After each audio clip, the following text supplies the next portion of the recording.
computer, and we are now recording, and I need to share screen. Hold on, because I have this interesting map that will, this will work. This will work. Let's share this map.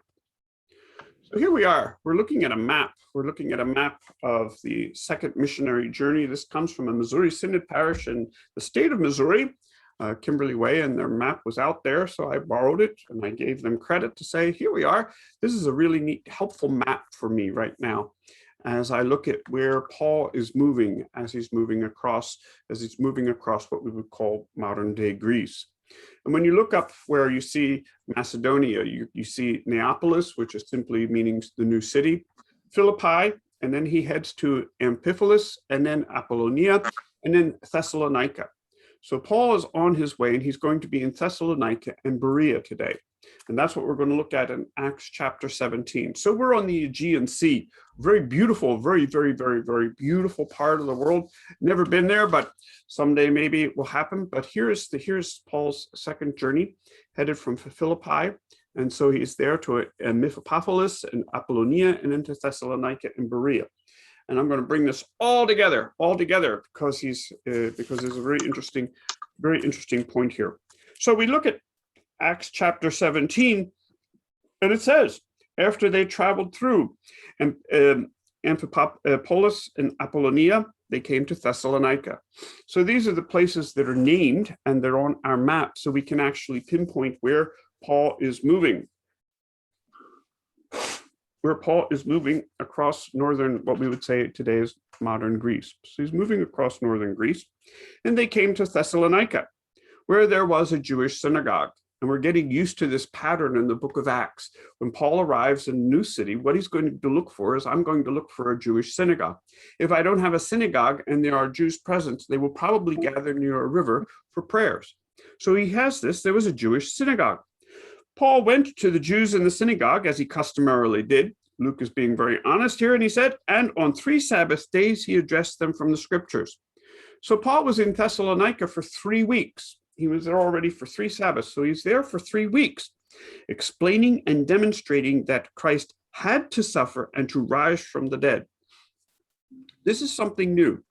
This is a new moment in Paul, and Luke is bringing this to our attention, where Paul has now arrived in his thought process. Christ had to suffer and to be raised from the dead, saying, this Jesus I am proclaiming to you is the Christ, the one that was promised. So some of them were persuaded and joined Paul and Silas, along with a large group of God-fearing Greeks and quite a few prominent women. So here we see in this book of Acts, we're getting a pattern here. Paul goes to the synagogue, but now the message is changing a bit. The message has changed that he's saying Christ had to suffer and Christ had to be raised in order to become the chosen one. This was the chosen one. And people were responding to the message. There were Jews who were responding to the message. God-fearing Greeks, which we've talked about continually, God-fearing Greeks responded to this message, as well as a few prominent women. Now, but the Jews became jealous, and gathering together some worthless men from the rabble in the marketplace. I love this moment. I love this moment. I really do love this moment. You know, they gathered some people, some rabble rousers from the mob in the marketplace, and they formed a mob and set the city in an uproar. They attacked Jason's house. We have no idea who Jason is. He may be the Jason that is spoken about in Romans 16, but we're not sure. They attacked Jason's house, trying to find Paul and Silas to bring them out to the assembly. When they did not find them, they dragged Jason and some of the brothers before the city officials, screaming, these people who have stirred up trouble throughout the world have come here too, and Jason has welcomed them as guests. They are all acting against Caesar's decree and saying there is another king named Jesus. They caused confusion among the crowd and the city officials who heard these things. After the city's officials had received bail from Jason and the others, they released them. So here we have this wonderful moment.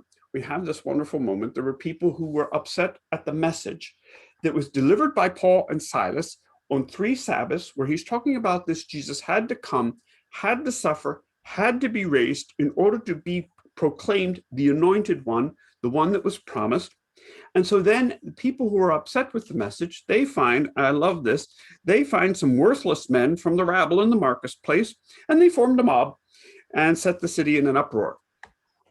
Now, the key here is this is very interesting, is they say Jason had welcomed Paul and Silas as guests, and they are all acting against Caesar's decrees, saying there is another king named Jesus. And this is going to become a continuing argument against the missionary efforts of Paul, or the teaching efforts of Paul and Silas.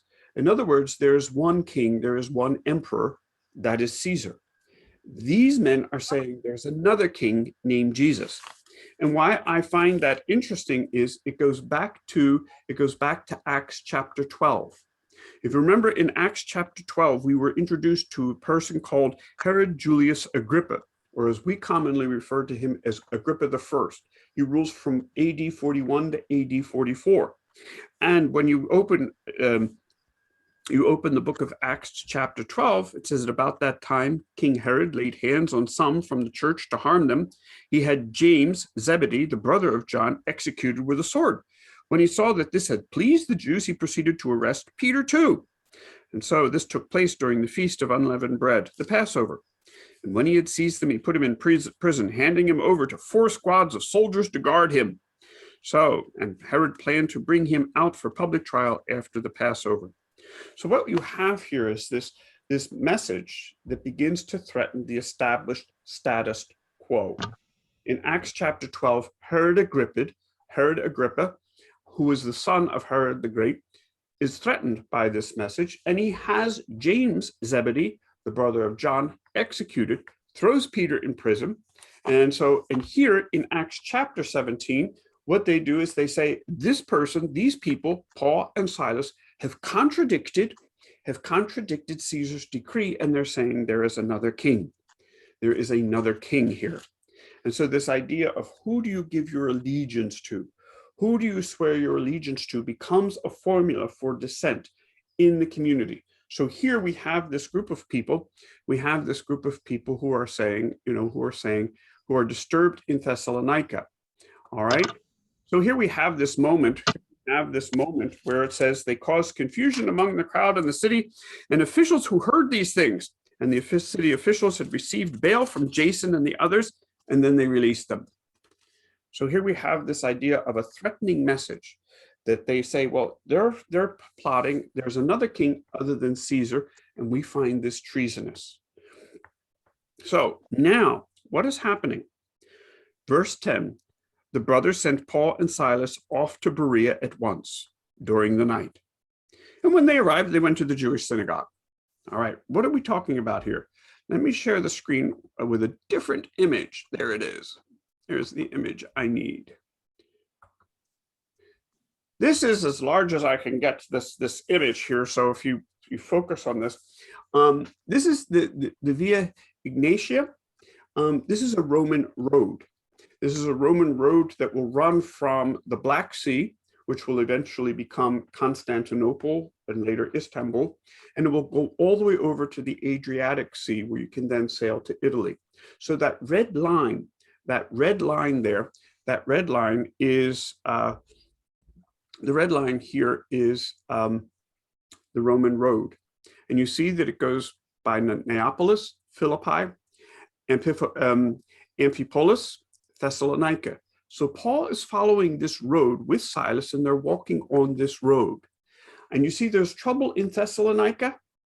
Where do the brothers send Paul and Silas? To Berea.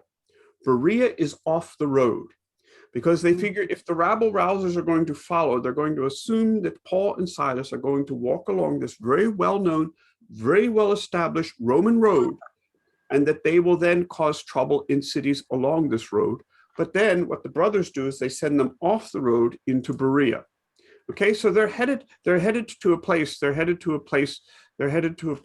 off this main road in the hopes of avoiding this crowd. And so that's what I just wanted to show you. This is a very famous road. It still exists. You can actually drive it.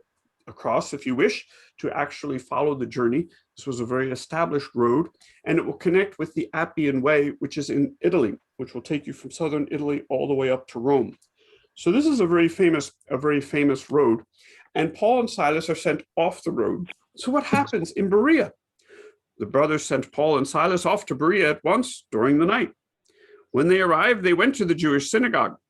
Those Jews who were open-minded than those in Thessalonica, for they eagerly received the message, examining the scriptures carefully every day to see if these things were so. Therefore, many of them believed, along with quite a few prominent Greek women and men. Notice what Luke is saying: the least, the last, the lost, the lonely, and the prominent women in Thessalonica, the prominent women in Berea, prominent men and women, Greek men and women, are now joining in to becoming followers of Paul, followers of the way. So this is a message that is getting out to the least, the last, the lost, the lonely, and the very prominent. So we have this moment here. But when the Jews from Thessalonica heard that Paul had also proclaimed the word of God in Berea, they came there too, inciting and disturbing the crowds. Then the brothers sent Paul away to the coast at once, but Silas and Timothy remained in Berea. Those who accompanied Paul escorted him as far as Athens, after receiving an order from Silas and Timothy to come to him as soon as possible. They left. So here we have this message that keeps causing riots. It keeps causing, it's a disturbing message. It's a very disturbing message that this Jesus of Nazareth is the one who is the chosen one. And Paul is piecing this together. And what does he do? He goes back to the scriptures. Where is he headed? Probably Isaiah. He's going to use Isaiah 52, 53, where we have the suffering servant. And Paul is now firm enough in his understanding. This Jesus came specifically to suffer and then to be raised from the dead. Do you see the how should I say, the unappealing aspect of the message? This Jesus has to come to suffer. He's coming to suffer. And this is beginning to take shape in Paul's understanding of the Christian message. This is Isaiah 52. This is Isaiah 53, 54, 55.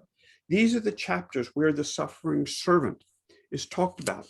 And this is where Paul is going to go back to and say, this Lord was raised by God. And this message people will interpret as you're saying there's another king other than Caesar. That's treason. And we can get you on that. And so it goes back to like Acts chapter 12, where Herod was upset. At the fact that people were proclaiming, this Jesus here, this Jesus is turning the world upside down. The world is going upside down. And so it's creating dissension. It's creating this feeling of, this isn't working for me. This God comes to suffer. So I'm going to pause this for a moment.